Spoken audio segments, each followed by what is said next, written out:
After what seems like an eternity since KO was released, we've finally gotten Agent 17 in the game, and it only took him 2 acts to arrive.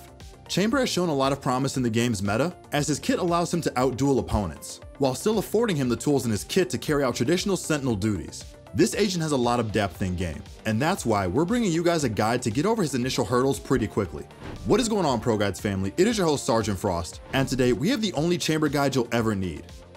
Chamber is still a very new agent in the game, so his playstyle and how he's applied in game could drastically change the longer the community experiments with him over time. So although Chamber could very well turn out differently in the meta, keep in mind that this is our opinion based on some of our Radiant and Pro players. In this video, we go over his abilities and facts to know about him, and how he will change the game and the meta, his unique style of play, and wrap it up with the ideal team comps that work well with him, as well as any final thoughts on the agent. So let's jump right into the ability breakdown. Chamber's C ability is Trademark, which is an ability that allows him to place a camera that scans for enemies. It costs 150 credits, and he can carry 2 charges of this ability at any given time. When a visible enemy walks into its AoE range, the trap will activate and shoot a slow field that lasts for 9.5 seconds on top of the enemy, while also alerting you to its location, both on the minimap and with an audible cue. Chamber's trap is pretty straightforward, as it is a flank watch tool that can be used on offense and defense to cover side entrances, and flank routes around the map.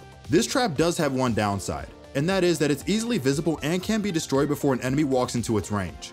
So to combat this, the biggest tip for using this ability is to get creative while placing it, and hide it in corners that aren't easily accessible to a flanking enemy. This way, the trap will have time to trigger and detonate before the trap goes off. One of the main reasons for why the trademark is so useful as a flank watch tool is because, unlike Killjoy and her abilities, Chamber's trademarks don't have range limitations, which means Chamber has the freedom to play off-site or go across the map, and his traps will still be guarding the flank as long as they aren't destroyed or he doesn't die. Chamber's Q ability is called Headhunter. This ability isn't like typical Valorant abilities, as when you summon it, it calls up a weapon instead of utility.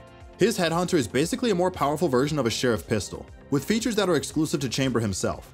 First off, you don't need to purchase the gun, you instead need to purchase bullets for the gun. Headhunter can hold up to 8 shots at a time, and each shot costs 100 credits.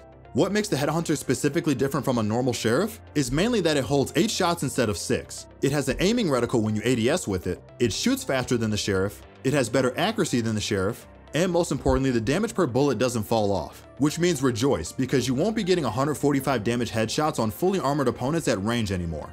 Using Headhunter in combination with other guns makes it a very lethal weapon choice. For instance, using the Marshal with the Headhunter is great because of how fast the gun's pullout time is. You can tag an enemy with the Marshal and then instantly pull out the Headhunter to clean up the kill with ease. It's also worth mentioning that on pistol rounds, Headhunter is an exceptional weapon option to roll with. And this is due to the fact that you can go with light armor and buy up to 4 bullets, which gives you a lot of kill potential on pistol rounds against unarmored targets. And for the real Jet Deagle veterans out there, you can even buy all 8 rounds for Headhunter if you favor more damage potential or want to set yourself up for buying the next round already.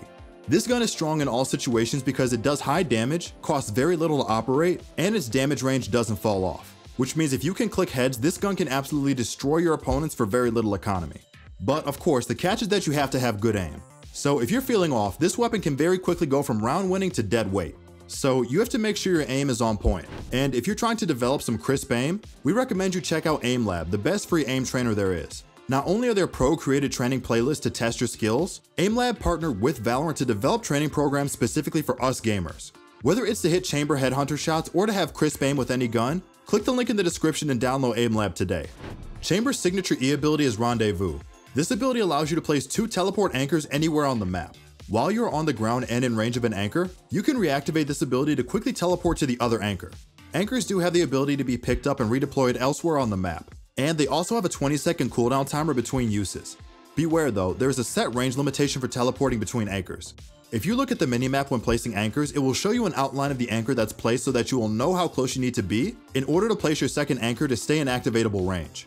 Tips to note for getting the most out of your teleports is that you will know when you're in range of your anchors because there will be radiating gold bars on the side of your screen when you are in range of an anchor, which should always be your subconscious cue that you can teleport in an instant when you need to.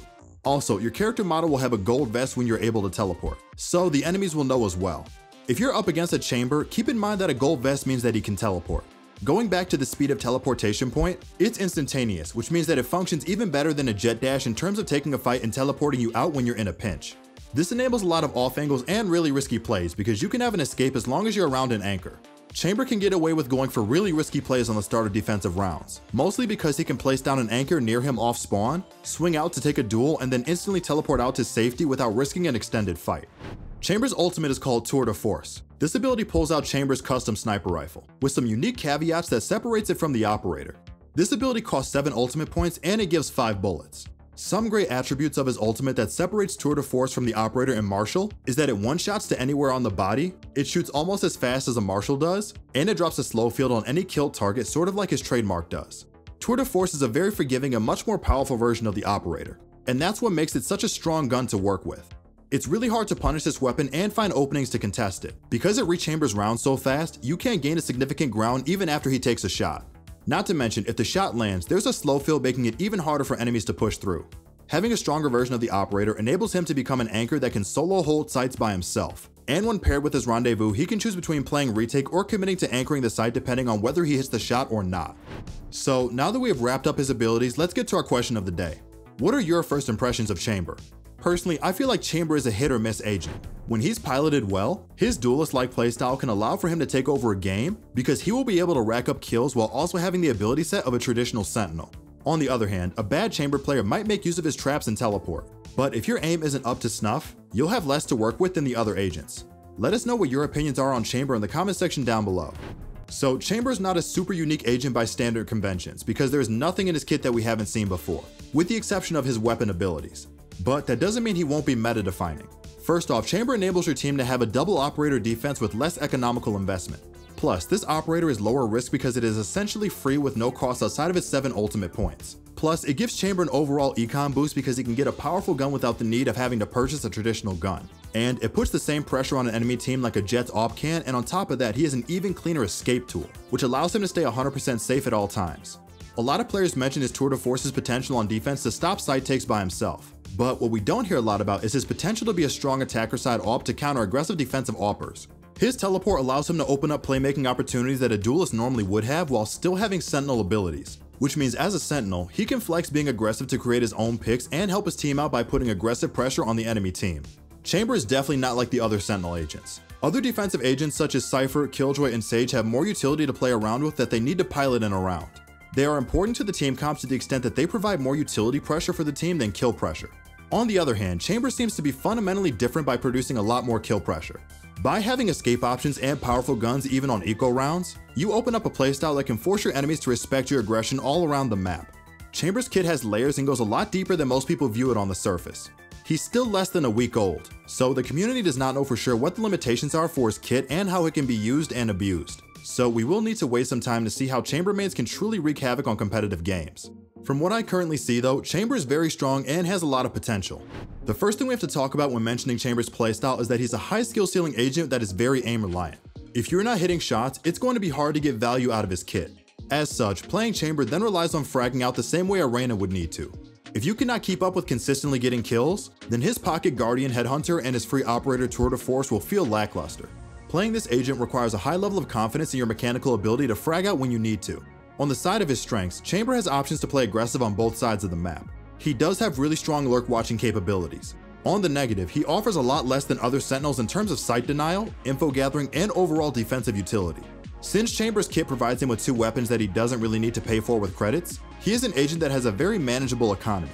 Although it's something that won't make or break his viability, having extra credits and more save options opens up a lot of room for creative eco buys and purchases during the game. One big point to note is that as a Chamber player, your goal is not to be hard to find and kill, but hard to predict and counter. You want to take duels and you want to make the enemy scared of you, sort of like a Reyna or Jett. Chamber's teleports open up room for aggressive lurking and angle change-ups, as well as letting you play as an anchor or a rotator depending on how you fit into a team comp, which gives you a lot of options to switch up aggression. In fewer words, Chamber has the ability to hard carry a game, while still fulfilling basic sentinel duties. If you're feeling your aim and you're hitting shots, you'll feel unstoppable. If you aren't, then maybe it's time to hit the aim labs. When discussing team comps, we have to discuss his role on a team, because he's labeled as a sentinel but functions more like a duelist. With that being said, he can very much fit into either role, but considering the metagame as it is, he would more likely fit in as a second duelist over the main sentinel. This isn't to say that he can't flex sentinel, it's just that his aggressive dueling capabilities are so strong, while he doesn't have many sight denial tools or info gathering tools like other sentinels do. As such, he would normally take over the second flex duelist spot like a Skye or a KO, rather than a Killjoy or Cypher spot in a team comp. On the side of agent combos, Astra would work really well off of his trademark slow as well as his ultimate slow by using her suck combo with the slow. Similarly, Flash agents can also play off slow contacts or Chambers contact by flashing aggressively off of defensive angles, either to support him or to take their own peeks. Another agent to note that would be a mainstay agent in every team comp is Jet. Jet doesn't work well with Chambers specifically, but on a comp together, they can offer a ton of aggressive pressure and can stuff attacking teams if they aren't prepared for multiple peeks around the map. All in all, any agent that has tools to enable or play around his utility would be great to help him take over the game. Chambers seems like an agent that may not be very powerful at the moment, but as people become trickier and better at the game, he can become a new Jet in terms of oppressive power in a game. Although he doesn't have the ability to do something broken like smoke dash onto a site, he still offers a lot of interesting playmaking abilities that will no doubt be a talking point for teams in the future. That wraps up our guide on Chamber and our thoughts on his playstyle as an agent. Don't forget to check out our website ProGuides.com to gain some access to some amazing on-demand coaching. This has been your host Sergeant Frost, and I'll see you all again in the next video.